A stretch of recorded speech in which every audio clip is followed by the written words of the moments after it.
यसलाई निरन्तर युज गर्दै आएको छु, चलाउँदै आएको छु र मेरो परिवारमा पनि मेरो फ्यामिली सबैजना हुनुहुन्छ डिएक्सन मेम्बर होइन, उहाँहरू लगायत अनि मलाई यहाँ स्पोन्सर गर्नुहुने चाहिँ हुनुहुन्छ मेरो आफ्नै मम्मी कुमारी सापकोटा होइन।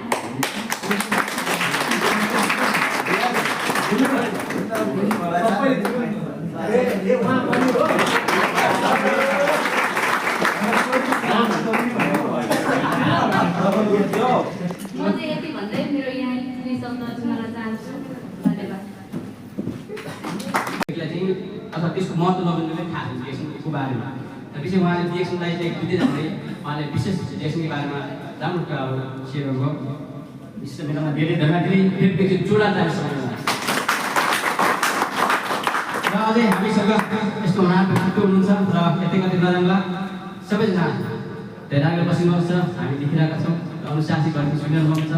एकदमै शान्ति स्वभावको रूपमा सबैजना हाम्रो एउटा गौरव बुद्धको जन्मस्थल हामी नेपालीहरू भने जस्तै सबैजना एकदम साधारण प्रकारले बस्नुभएको छ। तपाईँको यो उपस्थिति यो बसेलाई एकदम कदर गर्दै फेरि म कार्यक्रम गराउन चाहन्छु र फेरि म यसै देश उपयोग नेपाली परिवारका होनार व्यक्तित्व हुनुहुन्छ। म चिन्न चाहन्छु तपाईँहरू। म सुजन भूप, मेरो घर पूर्वी पहाडी खण्ड 5 म विगत निकै लामो समयदेखि तपाईँहरूसँग डिएक्सनमा आबद्ध हुँदै तपाईँहरूसँग सहकार गर्दै अगाडि बढिरहेको छु। हरेक डिएक्सनको प्रोग्रामहरूमा देखिने यो अनुमान फेरि पनि आज यो नयाँ अफिसमा नयाँ शैलीमा नयाँ परिवर्तन एउटा अनुभूतिसँगै तपाईँहरूमा आज फेरि उठिरहेको छु। सबैभन्दा पहिले 2025 अब हामीलाई बिदा दिँदैछ। नयाँ वर्ष आउँदैछ। त्यो नयाँ वर्षले नयाँ जोसहरू पनि हामीमाझ आउनुपर्छ भन्ने मेरो एउटा तपाईँहरूमाझ एउटा छुट्टै मेरो आफ्नो भावनात्मक कुराहरू चाहिँ तपाईँहरूले समावेश गर्न चाहन्छु।